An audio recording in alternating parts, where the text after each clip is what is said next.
Bismillahirrahmanirrahim. Alhamdulillahi rabbil alamin wa bihi nasta'in ala umurid dunya waddin. Wassalatu wassalam ala al-mab'usi rahmatan lil alamin. Nabiyyina wa habibina wa qudwatina Muhammad ibn Abdullah wa ala alihi wa sahbihi wa man walah, amma ba'du. Muslimin dan muslimat, para jemaah, para penonton sekalian, Assalamualaikum warahmatullahi wabarakatuh. Alhamdulillah, kita panjatkan syukuran kepada Allah Azza wa Jalla kerana pada pagi ini 9 Syawal 1442 bersamaan dengan 21 Mei 2021, kita dapat meneruskan pengajian kita dalam tafsir Suratul Anbiya. Tafsir surah Al-Anbiya, surah yang ke-21, juzuk yang ke-17. InsyaAllah pengajian kita bermula ayat 51. Ayat 51, kisah yang kedua dalam siri kisah Nabi-Nabi Al-Anbiya dalam surah ini, iaitulah kisah Nabi Ibrahim Al-Khalil alaihi wa ala nabiyyina wa ala jami'il anbiya as-salatu wassalam. Jadi Nabi Ibrahim dalam kisah ini panjang sikit, iaitulah cerita dialog di antara dia dengan bapa dia, kemudian dialog dia dengan orang kampung dia selepas dipecahkan berhala. Selepas Nabi Ibrahim memecahkan berhala di kampung dia.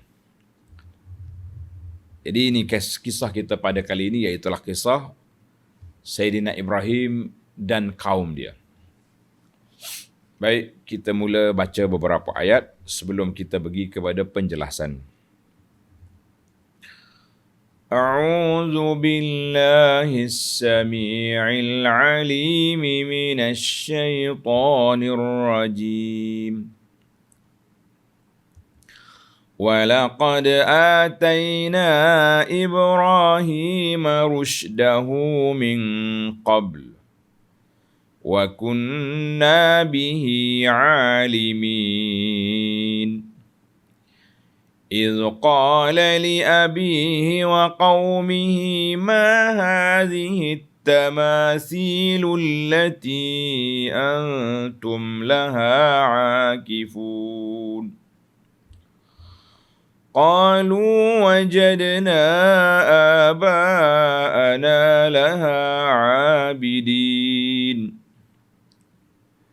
قال لقد كنتم أنتم وآباؤكم في ضلال مبين قالوا أجئتنا بالحق أم أنت من اللاعبين قال ربكم رب السماوات والأرض الذي فطرهن وأنا على ذلكم من الشاهدين.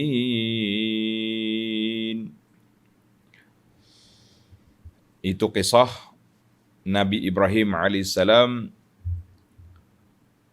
bermula cerita yang kedua dalam siri kisah Nabi dalam surah Al-Anbiya. Tengok dia punya tafsir ataupun penjelasan. وَلَقَدْ آتَيْنَا إِبْرَاهِيمَ رُشْدَهُ مِنْ قَبْلُ وَكُنَّا بِهِ عَالِمِينَ. Dan demi sesungguhnya kami telah memberi kepada Nabi Ibrahim sebelum itu. Sebelum apa tu? Ada ulama mengatakan sebelum daripada Nabi Musa dengan Harun.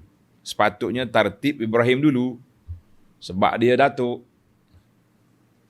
Ada yang mengatakan sebelum itu yakni sebelum Ibrahim pecahkan berhala dan macam-macam lagi lah min qablu tu. Min qablu ada yang mengatakan sebelum Nabi Musa datang, ada kata sebelum dia jadi nabi.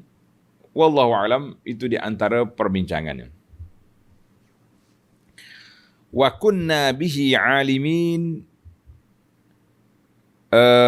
dan demi sungguhnya kami telah beri kepada Nabi Ibrahim sebelum itu jalan betulnya kepada tauhid. Mana Ibrahim ni awal lagi dia sudah jaga diri dia daripada terjebak dengan penyembah berhala yang berlaku di zaman dia, walaupun keluarga dia sendiri toke berhala, toke pembuat berhala.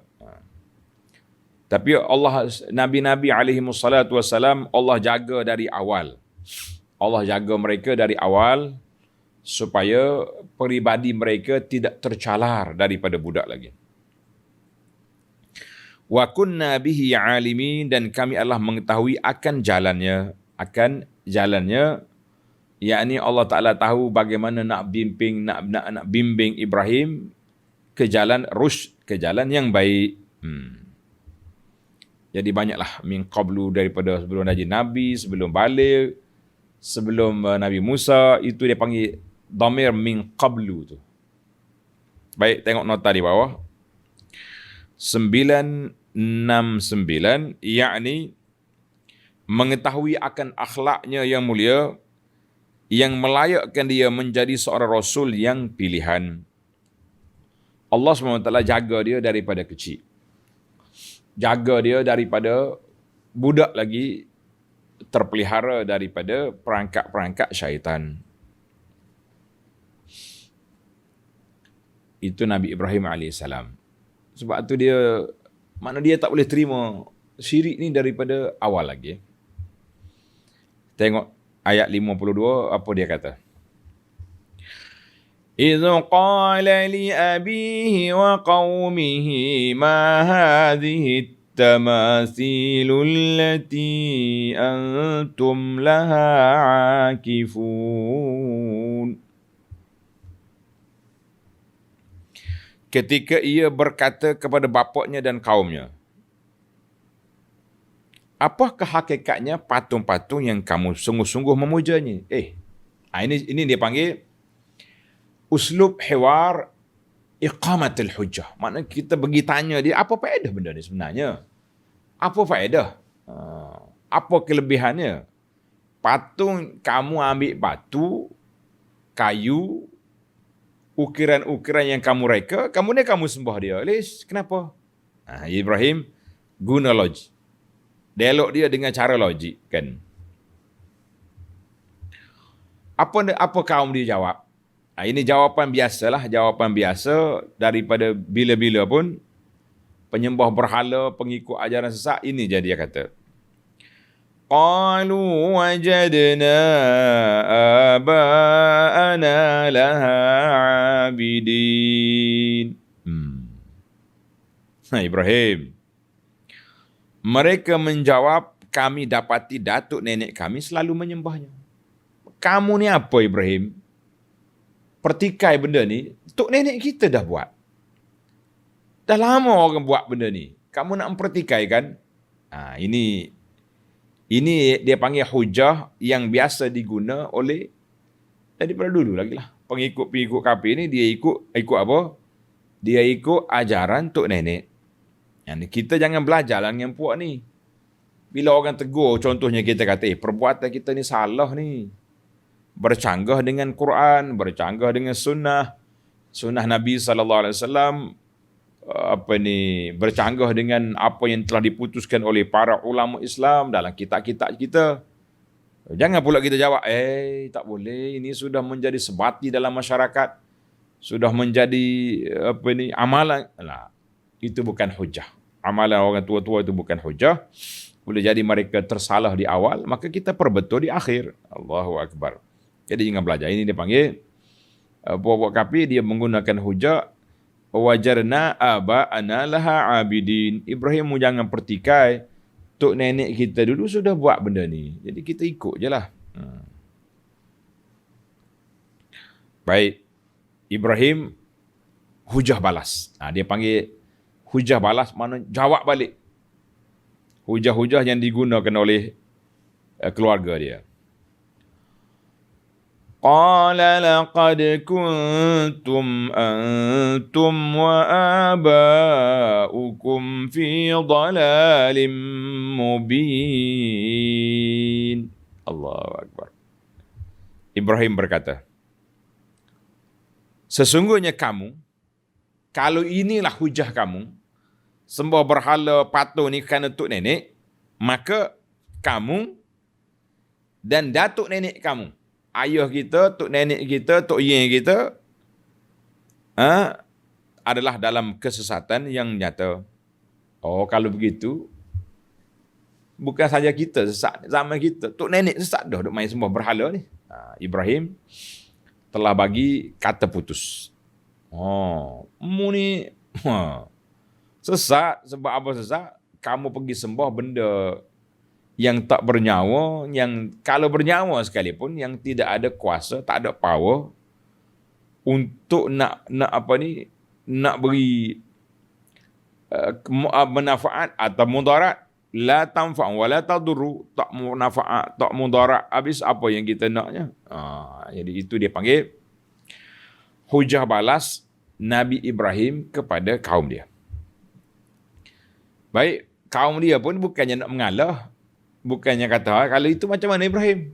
Apa yang kamu nak? Apa yang kamu nak ajar kepada kami? Lah, dia balas balik pula. Tengok ayat 55. Qalu ajitana bil haqqi am anta minal la'ibin. Mereka bertanya, Ibrahim, adakah engkau membawa kepada kami suatu yang benar sebagai seorang rasul, atau engkau dari orang yang bermain-main saja? Mu ni mari nak main ke, nak perli kita ke, macam mana Ibrahim? Ibrahim, mu ni serius ke ni? Nak condemn berhala ni, atau kamu ni orang panggil la'ibin, nak main-main dengan kita orang je? Konon-kononnya begitulah kan, puak-puak dia ni. Jadi tuan-tuan, para penonton sekalian, itu hujah-hujah yang tak ada hujah dia panggil. Hujah yang tidak ada hujah. Jadi kita susunan perjalanan cerita, sebagaimana yang telah kita sebut dalam siri yang lepas, Allah Subhanahu Wa Taala di akhir surah yang dulu menceritakan kepada kita tentang istihza puak-puak kafir terhadap Nabi kita sallallahu alaihi wasallam. Maka Allah mari cerita Nabi Musa, Harun, kemudian mari cerita Nabi Ibrahim kepada Nabi sallallahu alaihi wasallam dalam bentuk muqawamatus syirk. Nak lawan syirik ini dengan hujah. Dengan hujah, maka Ibrahim disebut dengan nama Abul Anbiya, Abul Hunafa, bapa tauhid, yang telah menggunakan pendekatan hujah dalam kumpulan anak-beranak dia sendiri. Kita kena beza sikit dengan Nabi Musa. Nabi Musa dia pergi berdepan dengan siapa? Dengan Fir'aun, penguasa besar zaman dia. Bukan sakat penguasa biasa-biasa, penguasa tagut yang zalim kan.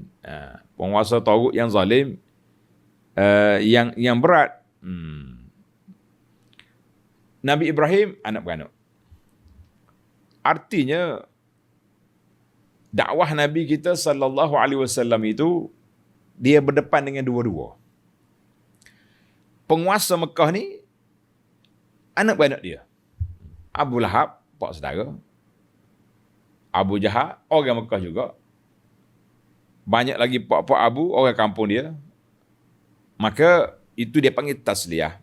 Ibrahim menggunakan pendekatan lembut dengan mana? Dengan keluarga dia. Maka Nabi juga menggunakan pendekatan yang sama.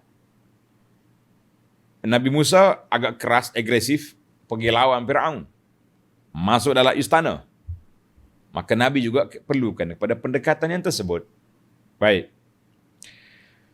Bila puak ni tak puas hati, Ibrahim, mu ni main-main ke? ke serius ni? Main-main dengan kita mau Ibrahim? Nabi Ibrahim pun jawab, mana ada main-main. Qala Ibrahim, tengok ayat 56. Qala bar rabbukum rabbus samawati wal ardi alladhi fatarahunna wa ana ala dhalika minasy syahidin. Ibrahim jawab, bukan main-main. Siapa cakap aku main-main? Bahkan untuk menegaskan bahawa Tuhan kamu ialah Tuhan yang mentadbirkan langit dan bumi. Tuhan kita ni, Rabbus samawati wal ardi, bukannya duk main ambil tokok kayu, ukir buat jadi Tuhan. La.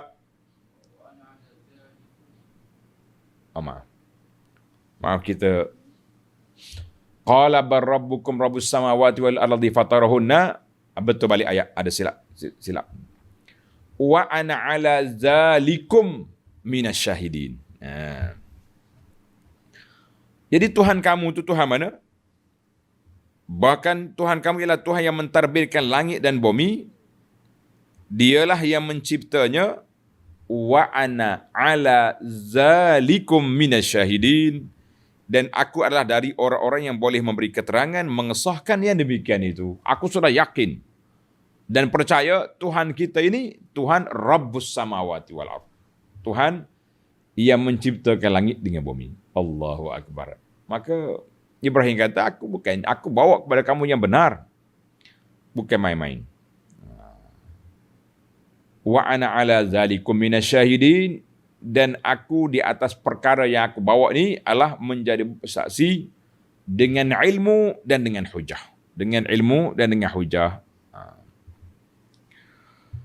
Jadi jangan duduk main. Kalau macam tu, Ibrahim kata, bukan aku mari bawa cerita-cerita pelik, cerita yang tak betul. Tapi yang aku bawa ini adalah yang jelas kepada kamu. Wa ana ala zalikum minasyahidin. Baik. Bila berhujah tak dengar, Ibrahim tahu mereka ini ada satu hari dia akan pergi berpesta di sana. Mana dia akan tinggal ke kampung ni, pergi pesta di Tapak Expo lah kalau kita kat. Tapak Expo dia. Ada hari yang keramaian. Jadi mereka akan tinggal kampung ni. Maka Ibrahim bersumpah. Dia kata apa? Tengok ayat 57. Wa tallahi la akidanna asnamakum ba'da an tuwallu mudbirin. Dan demi Allah, Ibrahim bersumpah, aku akan jalankan rancangan terhadap berhala-berhala kamu sesudah kamu pergi meninggalkan rumah berhala ini. Bila? Tengok nota di bawah. Iaitu Ibrahim AS bersumpah dengan nama Allah bahawa ia akan memecahkan berhala-berhala itu sebaik-baik sahaja mereka kembali ke tempat masing-masing. Jadi ada kata mereka balik ke tempat masing-masing lah. Yang penting dia nak pergi satu tempat. Baik, susunan ayat ini setelah Ibrahim berhujah kepada kaum dia bahawa berhala-berhala itu laisa laha minat tadbir syai'. Tak boleh nak buat apa berhala kamu tu. Maka dia nak tunjuk berhala tu memang lemah. Nak mempertahankan diri pun tak boleh. Apa saja pun tak boleh buat. Maka Ibrahim bersumpah dengan diri dia bahawa dia akan pecahkan berhala. Jadi para jemaah sekalian, ini dalam uslub dakwah, tanda sikit. Dalam uslub dakwah, kita kena berdakwah dengan taghyirul munkar. Mula-mula kita kena buat man ra'a minkum. Siapa dia tengok kemungkaran, kita kena ubah dengan tangan kita. Kalau tak mampu, dengan lidah. Tak mampu, dengan hati. Itu hadis yang jelaskan. Maka Nabi Ibrahim dia dah mula, hati dia lama dah dia engkar. Dan dia juga telah berdakwah dengan mulut dia, tadi sudah dialog dengan orang kampung dia. Sekarang ni Ibrahim telah naik kepada episod yang ketiga dalam taghyiril munkar, dalam engkar kemungkaran, iaitulah at-taghyiru bil yadi, nak engkar dengan tangan. Engkar dengan tangan adalah. Maka Ibrahim pun bersumpah dengan nama Allah bahawa dia akan pecahkan berhala mereka ni. Bila mereka tinggal tempat ni, dia akan berhala. Jadi, bila ada waktu pesta, Ibrahim nak dibawa lah ke sana. Sama-sama ikut orang ramai lah. Tapi Ibrahim buat alasan macam-macam. Aku ni sakit perut lah. Ini sakim. Aku ni sakit.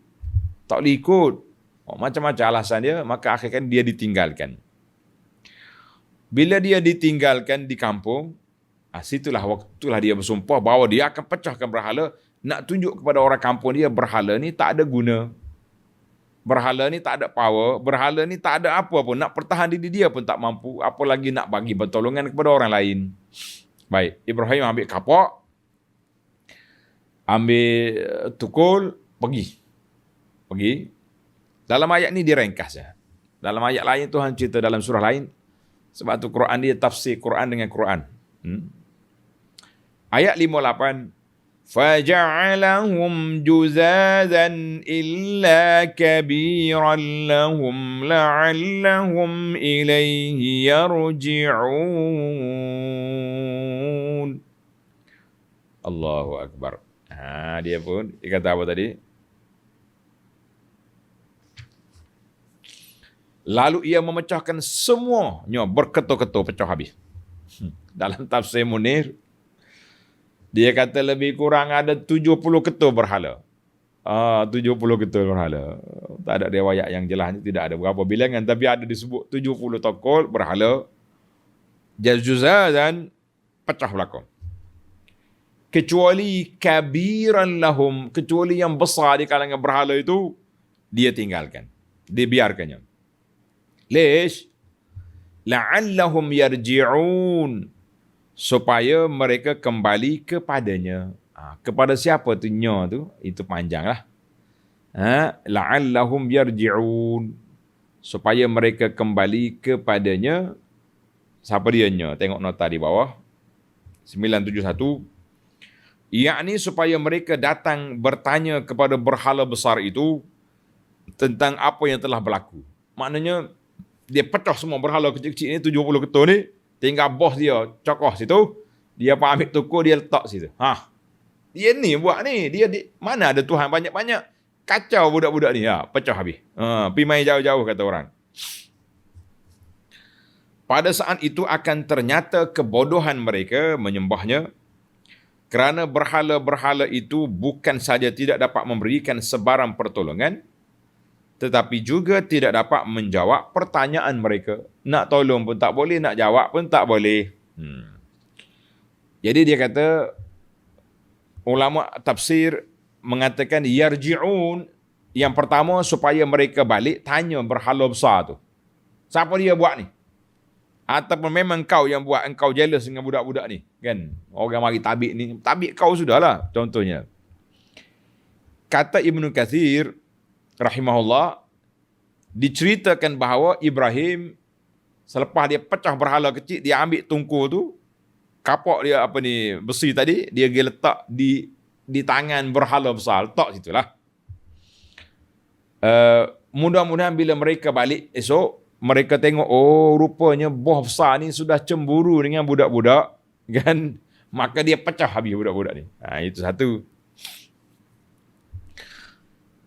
Yang ketiga, la'allahum yarji'un, mudah-mudahan mereka orang kampung akan kembali semula jumpa dengan Ibrahim untuk menyambung dialog.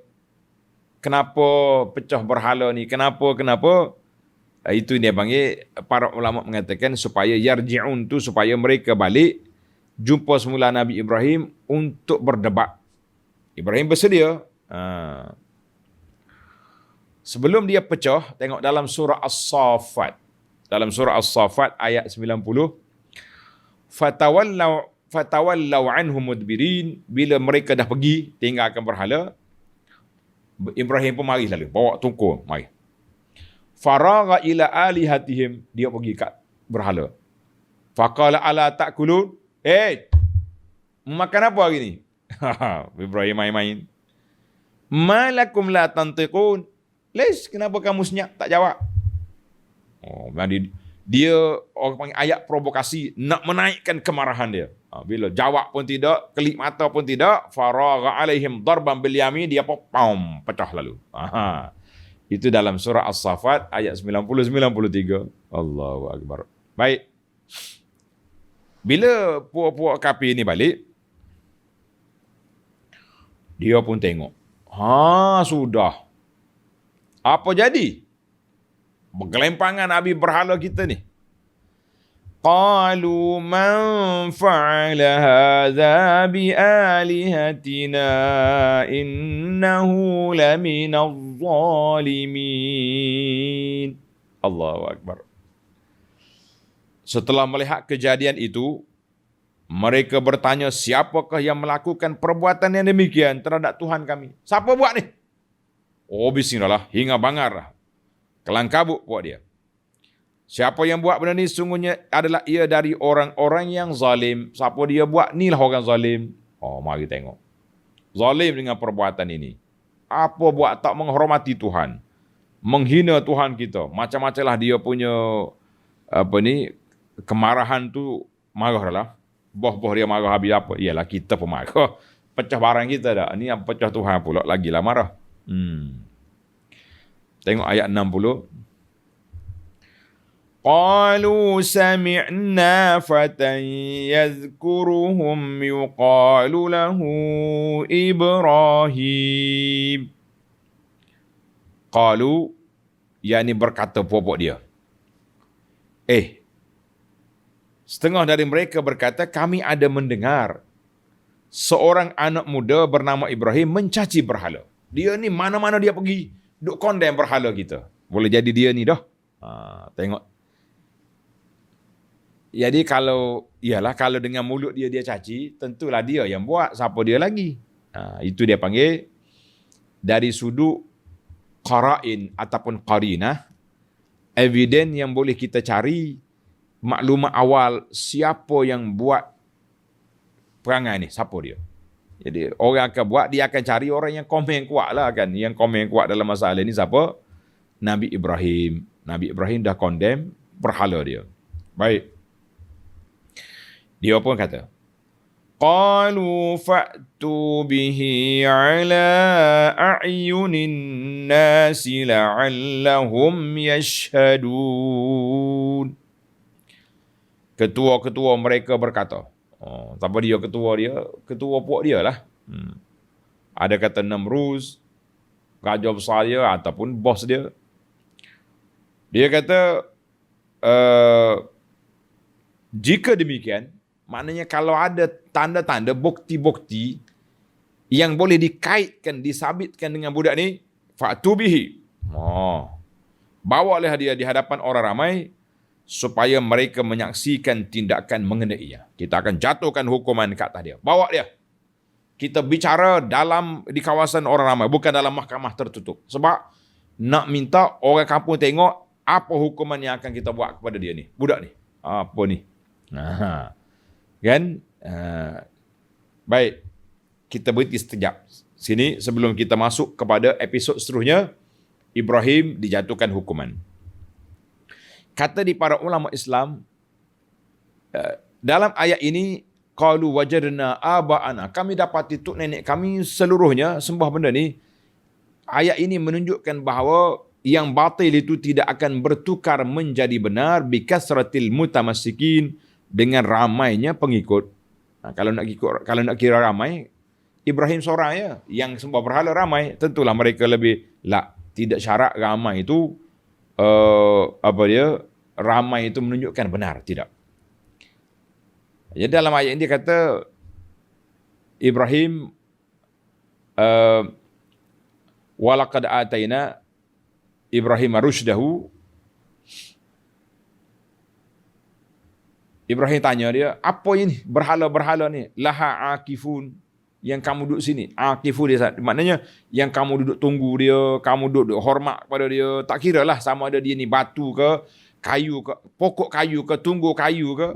Dalam mari zaman-zaman kita hari ni, apa ni, replika-replika yang dibuat ataupun bahaya juga ni. Setengah-setengah orang ni pergi duduk tunggu dekat kubur-kubur yang dianggap sebagai keramat lah, sebagai kubur besar lah di pulau macam-macam. Ini semua ni benda-benda yang berbahaya. Kan? Baik. Maka Nabi Ibrahim AS telah berhujah dengan kaum dia, tak boleh kita nak besarkan benda ni walaupun telah dibuat oleh orang-orang tua kita. Yang penting benda tu salah-salah. Dalam ayat ini Allah sebut kabira illa kabiran lahum. Ibrahim tinggal hak besar. Dia kata ini dia panggil ihtirazun ajib, satu penjagaan bahasa yang cukup hebat. Setiap benda yang dimurkai oleh Allah yang tak baik, jangan kita besarkan benda tu. Jangan kita besarkan benda tu, tapi kita letak di tempat dia yang sesuai. Contohnya, maka kita kena sandarkan kepada Tuhan dia. Contohnya Nabi kita SAW ketika dihantar surat kepada raja-raja, Nabi kata apa? Ila azimi Faris, kepada pembesar negara Paris. Mana bukan besar di sisi aku, di sisi orang Parsi. Ila azimi Rum, kepada pembesar negara Rum. Siapa dia? Herakla. Nabi tak kata ilal azim, kepada yang agung yang dibesarkan. Tak. Dan kita kena sandar dia kepada kawasan dia aja. Kita sandar dia kepada kawasan dia aja. Jangan sandar dia kepada besar yang seluruhnya. Mana kita kata mu ni besar sikit, bukan besar banyak kan. Sebab tu Ibrahim dalam ayat ni kata illa kabiran lahum, kecuali yang besar berhala yang besar. Dia tak kata yang besar illa kabiran lah. Kabiran min asnam, tak.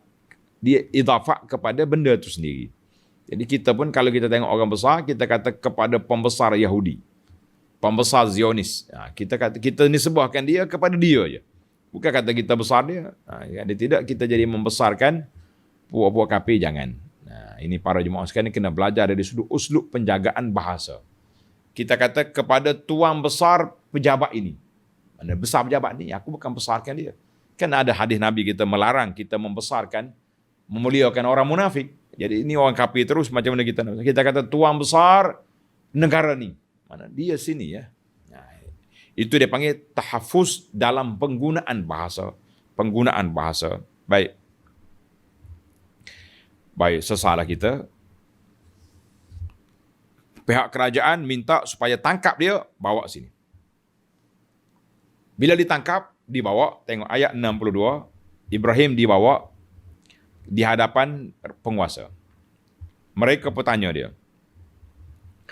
Qalu a'anta fa'alta hadha bi'alihatina ya Ibrahim. Sudahlah. Mereka tanya, Ibrahim, engkaukah yang melakukan demikian kepada Tuhan-Tuhan kami? Hei Ibrahim, mu kau buat ni? Marah ni. Ibrahim relax. Orang panggil cool. Tak gelabah. Sebab dia petah berhujah. Ibrahim kata apa? Tengok ayat 63. Qala bal fa'alahu kabiruhum hadha. Fas'aluhum in kanu yantiqun. Allahu Akbar. Ibrahim menjawab. Jawab. Tidak. Kenapa aku ya? Mana aku buat? Fa'alahu kabiruhum hadha. Bahkan yang melakukannya ialah berhala yang besar di antara ni. Bos ni lah buatnya. Tengok tuku ada tangan dia. Fas'aluhum in kanu yantiqun. Tengok, Ibrahim guna lagi hujah logik supaya orang yang ramai-ramai duduk tunggu ni, perbicaraan ni dapat fikir. Maka bertanyalah kamu kepada mereka, tanyalah dia. Kalau mereka dapat berkata-kata. Kalau dia tak dapat berkata-kata, maknanya dia bukan Tuhanmu, itu Tuhan dia. Ini dia panggil mainan psikologi. Permainan psikologi. Mainan psikologi macam kita lah juga kan. Bila kita nak berhujah, kita tengok hujah yang mantap. Dalam hadis Nabi SAW, tanda ni, cerita menarik ni tuan-tuan. An Abi Hurairah radhiyallahu anhu, anna Rasulullah sallallahu alaihi wasallam qala, lam yakzib Ibrahimun nabiyyu alaihi salatu wasalam qattu illa thalatha kadzibat. Nabi Ibrahim ni seorang yang benar cakapan dia kecuali 3 kali dia berbohong. Kalau kita nak kata berbohong lah, sebenarnya tak bohong pun. Dia cakap ta'rid, cakap belik sikit. Dia kata sintaini fi zatillah. 2 perkara dia berbohong untuk nak menjaga kemuliaan Allah Azza wa Jalla. 1 lagi untuk keluarga dia. Tengok dalam ayat As-Saffat 89 tadi. Bila orang ajak dia pergi pesta, Ibrahim kata, inni saqim. Aku sakit lah, tak boleh pergi. Adakah dia sakit sungguh? Tak sakit. Sebab dia tak mau pergi. Sebab apa? Sebab dia nak mentang berhala ni, nak pecahkan berhala. Cuma para ulama mengatakan sakit tu sakit hati, bukan sakit sungguh. Ini saqim. Dia tengok ke bintang, oh ya tak boleh pergi. Yang kedua, ni ayat kita ni. Kata-kata Ibrahim, bal fa'alahu kabiruhum hadha.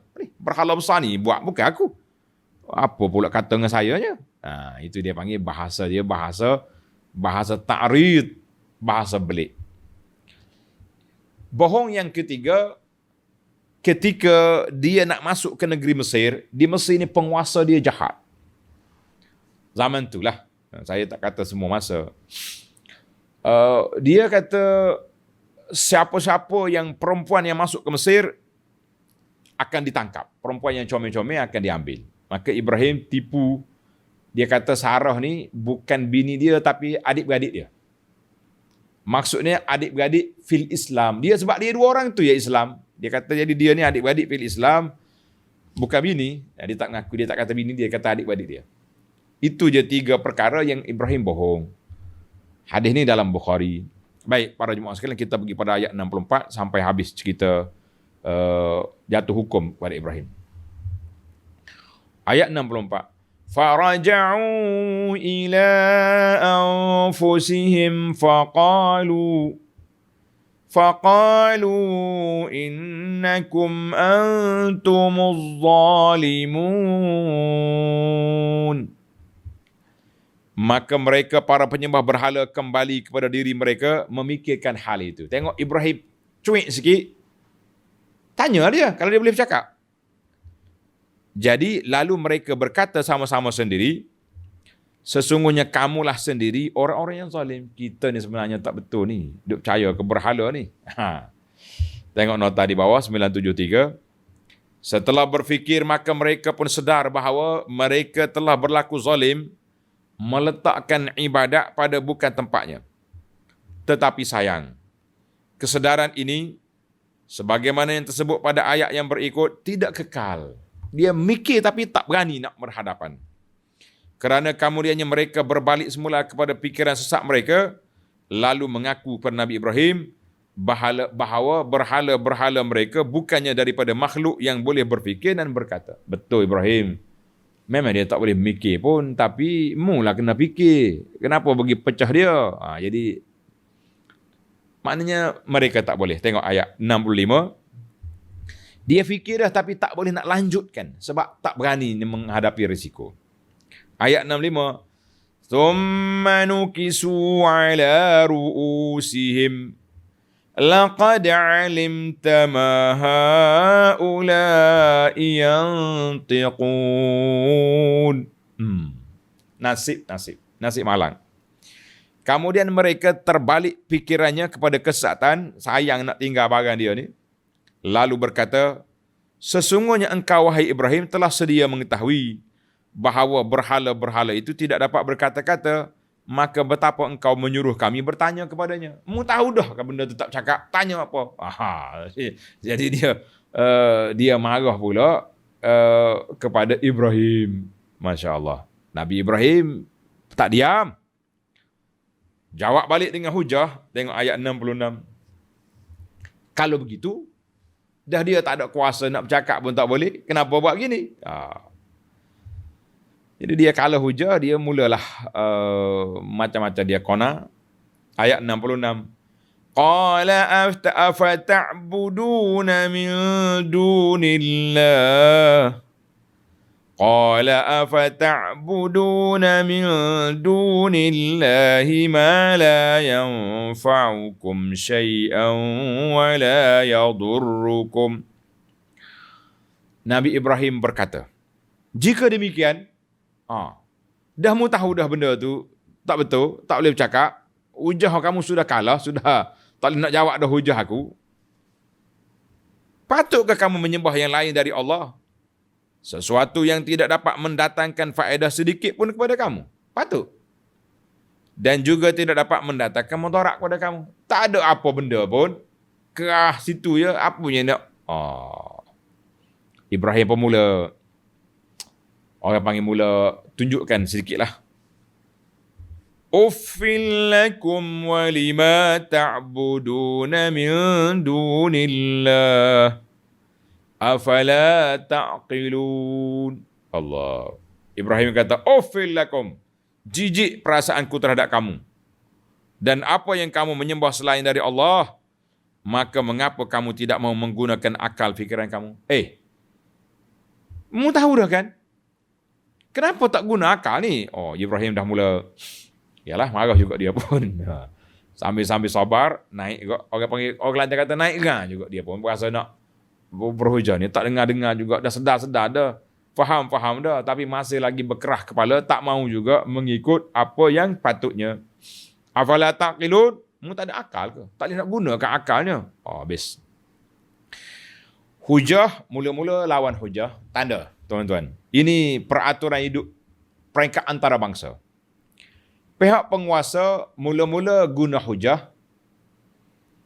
Bila mereka kalah, tewas berhujah, mereka akan gunakan akta. Mula-mula guna hujah, bila kalah guna akta. Tengok, jatuh dalam hukum. Raja dia pun jatuh hukum dalam. Apa dia Raja Namrus, ataupun penguasa yang mana yang dekat itu jatuh hukum. Qalu harriquhu wansuru alihatakum in kuntum fa'ilin. Setelah tidak dapat berhujah lagi, mereka berpindah kepada undang-undang akta. Ketua-ketua mereka berkata, bakarlah dia dan belalah Tuhan-Tuhan kamu. Ibrahim jatuh hukuman, dibakar. Jika betul kamu mahu bertindak membelanya, membela Tuhan kamu, bakar Ibrahim, hormat kepada Tuhan kita. Allahu Akbar. Habislah. Katanya, kata dia apa? Puak-puak kapi ni nak marah sangat. Dia menyalakan unggul api yang cukup besar. Ambil kayu besar, patutnya kalau buat kayu api sikit pun masuk Ibrahim sebagai manusia, mati dah Ibrahimnya, jadi masywiat, BBQ situ kan. Ni dok dia buat unggul api yang terlalu besar sehingga sampai peringkat mana? Peringkat nak pergi dekat pun tak boleh. Nak pergi dekat pun tak boleh. Maka terpaksalah dia kena buat bidah. Orang kata bidah, lastik. Mana buat kayu, pasal kena letak buat getah ni lastik, letak Ibrahim sini, pum, lepas pergi masuk dalam api. Sebab besar sangat api. Allahu Akbar. Bila dijatuhkan hukuman, Ibrahim pasrah, nak jatuh, masuk api. Api, masuk. Bila mereka ni masuk dalam, letak dalam lastik, nak lepas Ibrahim masuk dalam api, ketika itu Allah berfirman kepada api. Qulna ya naru kuni bardan wa salaman ala Ibrahim. Allah. Kami berfirman, Allah berfirman, hei api, jadilah engkau sejuk serta selamat sejahtera kepada Ibrahim. Kaum Nabi Ibrahim ialah penduduk negeri Babylon, sekarang negeri Iraq. Iraq ni. Babylon duduk di Iraq. Dan rajanya ialah Namrud. Tatkala mereka tidak dapat berhujah lagi dengan Nabi Ibrahim, mereka pun bertindak membakarnya hidup-hidup dengan mencampakkan dia ke dalam api yang menjulang-julang. Mana besar unggun api ni. Tetapi dengan kuasa Allah Ta'ala sebagai satu mukjizat bagi Nabi Ibrahim, api itu menjadi sejuk dan terselamatlah Ibrahim dari angkara mereka. Allah kata, ya naru kuni bardan wa salaman. Api, mu sejuk dan sejahtera. Kata di para ulama, kalau Allah kata sejuk saja, mati juga Ibrahim dengan sejuk. Bukan mati panas. Mati dalam api dengan sebab sejuk. Masya Allah, tabarakallah. Baik. Apa Ibrahim kata? Macam-macam lah cerita dalam tafsir ni, kan? Dia kata, waktu tu malaikat mari tanya Ibrahim, mu nak minta tolong apa? Waktu dia nak dicampak. Ibrahim kata, aku minta tolong dengan Allah. Kalau dengan malaikat, tak mau minta tolong dengan Allah. Tuhan tahu. Maka Allah nyatakan kepada api, bardan wa salaman.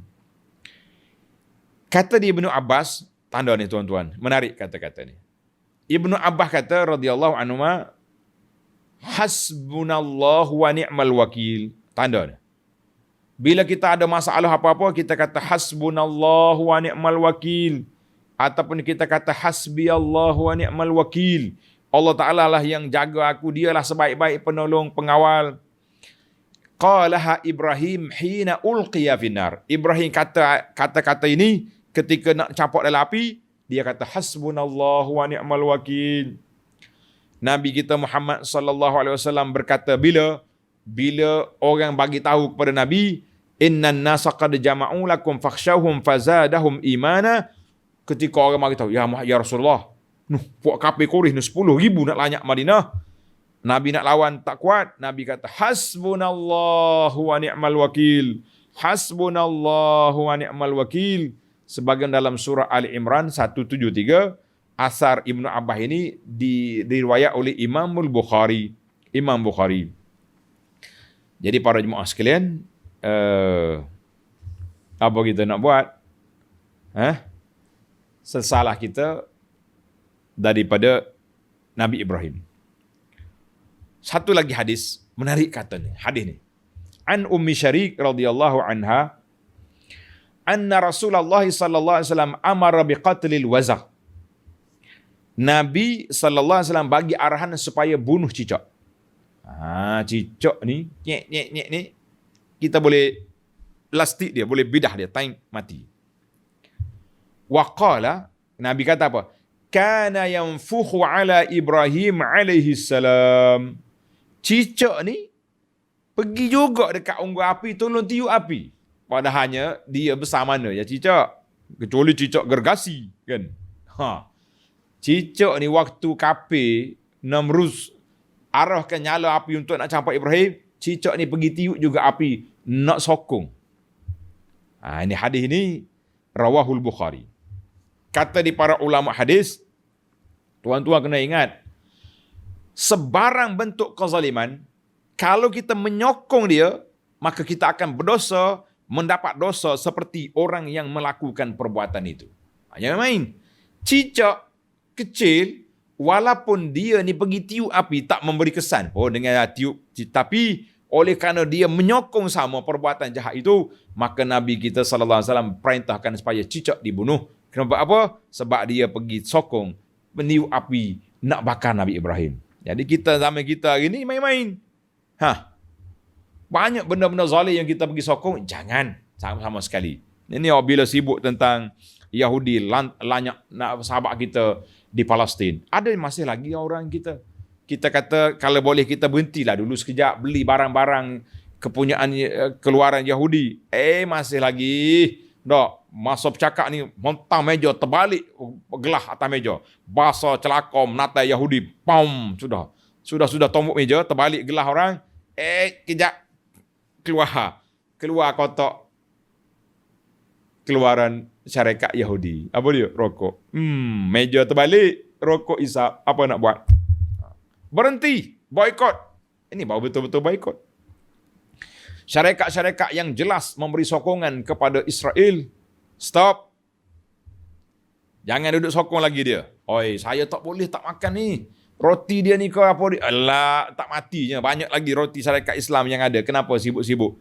Dulu kita kempen BMF kan. Utamakan barang buatan Muslim. Sekarang ni macam senyap ya. Gerakkan balik. Nyatakan sokongan kita, solidariti kita kepada masyarakat Islam, umat Islam di Palestin dengan apa saja. Jangan jadi cicak kita dalam masalah ini. Ini tidak asyik duduk kelahi sama kita, asyik duduk satu hari duduk kelahi. Orang ni macam-macam lah, dia punya pahaman lah, dia punya gini. Kita kata sekarang ni bukan zaman masa kita nak kelahi, zaman ni kita nak satu tentang apa ni Yahudi Zionis yang jahat. Itu sepatutnya. Dengan doa kita, dengan sumbangan kita ni masih duduk pertikai sana sini, jangan jadi cicak kita dalam dunia Islam ini. Jangan. Sama juga dalam bab dakwah ni. Kadang-kadang ustaz mengajar betul. Tapi orang yang pergi masjid pula jadi cicak. Ustaz ni cakap pelik lah. Dia cakap tak ada hadis ni dhaif lah. Orang lain semua duduk cakap ustaz lain mari menangis-nangis cerita Nabi wafat ni dengan hadis-hadis palsu. Kan? Maka dia jadi cicak pula, tukar repot. Banyak cerita cicak dalam dunia ini. Jangan jadi cicak dalam dunia Islam. Wal'iyazubillah. Baik, kita akhiri perbincangan kita dengan ayat yang terakhir. Wa aradu bihi kaidan faja'alnahumul akhsarin.